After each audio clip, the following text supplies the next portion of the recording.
Hello and welcome, we're back. It's another month of the ModaliTea Club after a couple of months off, and we've got a cracker for you. It's a second flush Darjeeling, so-called the champagne of teas. So let's get right into it.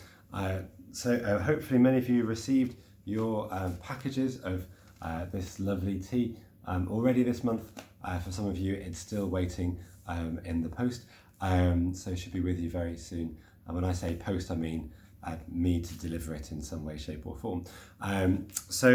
We've tried all kinds of different teas over the last few months: white teas, green teas, oolong teas, black teas, and we're back to black this month. And this time again it's a tea from India, but this time from the far northern reaches of India, from Darjeeling, which is in the foothills of the Himalayas, over 1,000 meters up. So something a bit different. And Darjeeling, I'm sure many of you will have heard of and have probably tried some of. When I was getting into tea, I really didn't quite understand the difference between Assam, Ceylon, Darjeeling, and other black teas. Just to give you a few thoughts on it, Darjeeling is a lighter tea, in part due to the altitude, so you're not getting quite such high heat and humidity in the tea gardens, so you're not getting quite those really brusque, rich, multi flavours of an Assam, but you are getting a very delicate, light and flavoursome tea, and maybe an afternoon tea more than a breakfast brew. Although here I am, it's early morning and I'm having it for breakfast. So I've done a bit of a Blue Peter, and here's one I made earlier. So my instructions on the packet were a large tablespoon or 3 grams steeped with 90-degree water, so too hot, and this tea does risk becoming a bit astringent, and actually quite a short brew to start with. So I've only brewed this for 2 minutes, and so you can see the lovely colour on that.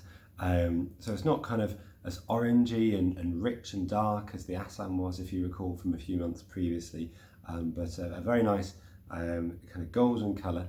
And interestingly, the leaves have gone slightly green actually after this first infusion, which does suggest to me that the oxidation level's a bit lower in this tea. Maybe if we were talking about a Chinese tea, we might even call this an oolong, I don't know, but lower oxidation levels all the same. So let's see if I can show you this.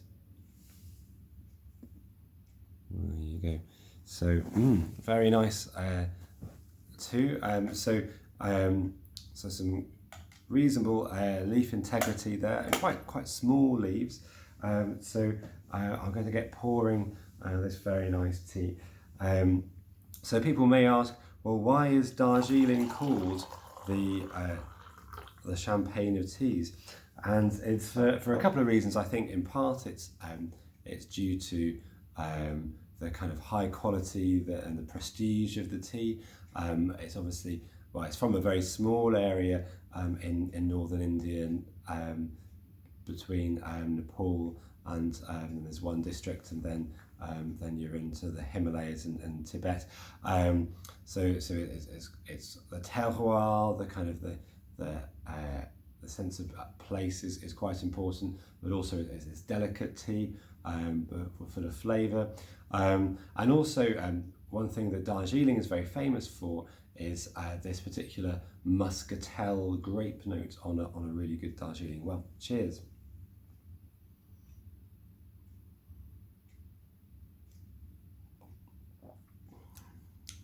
And it is a very flavoursome brew. It's a bit more delicate rather than those punchy kind of Assam malty notes, but it's quite nutty. It does have a bit of a malty kind of sweetness, and also this slight kind of maybe raisiny grapiness. It's quite subtle, to be honest, but I think it is there. I think it's actually probably most noticeable smelling the dry leaves. So this muscatel note is something that I do quite enjoy in a Darjeeling, and that's why I've picked a second flush rather than a first flush Darjeeling. So a first flush Darjeeling are meant to be these very premium, luxurious, very delicate, early picked teas in May through to March through to May, and those have become a bit of a thing. But because it's the early, more delicate leaves, you don't get quite that same muscatel note, which I crave. So that's why I've supplied you with a second flush where you get more of that muscatel. Well, I hope you enjoy that. This tea you can enjoy with milk, I think, but I only put a bit in to start with, and see what you make of that. And I would say this probably would steep twice, so maybe 2 minutes the first time, and then maybe 4 minutes the second time. I guess you'll have to experiment with your own particular tastes. Like I say, I think if you overbrew this or brew it too hot, then it does risk becoming a bit more astringent. So it's a tea to handle with a bit of care. So a little bit more about what's coming up next.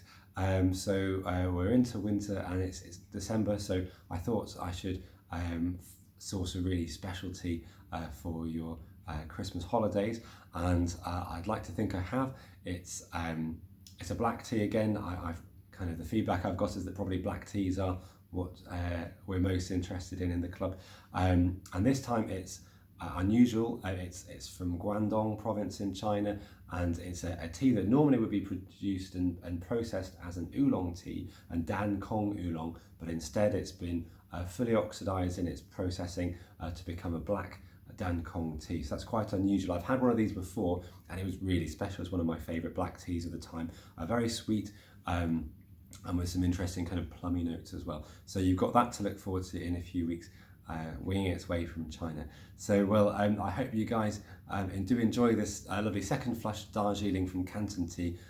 Do give us a shout what you think of it in the WhatsApp group. Take care, guys. Bye-bye.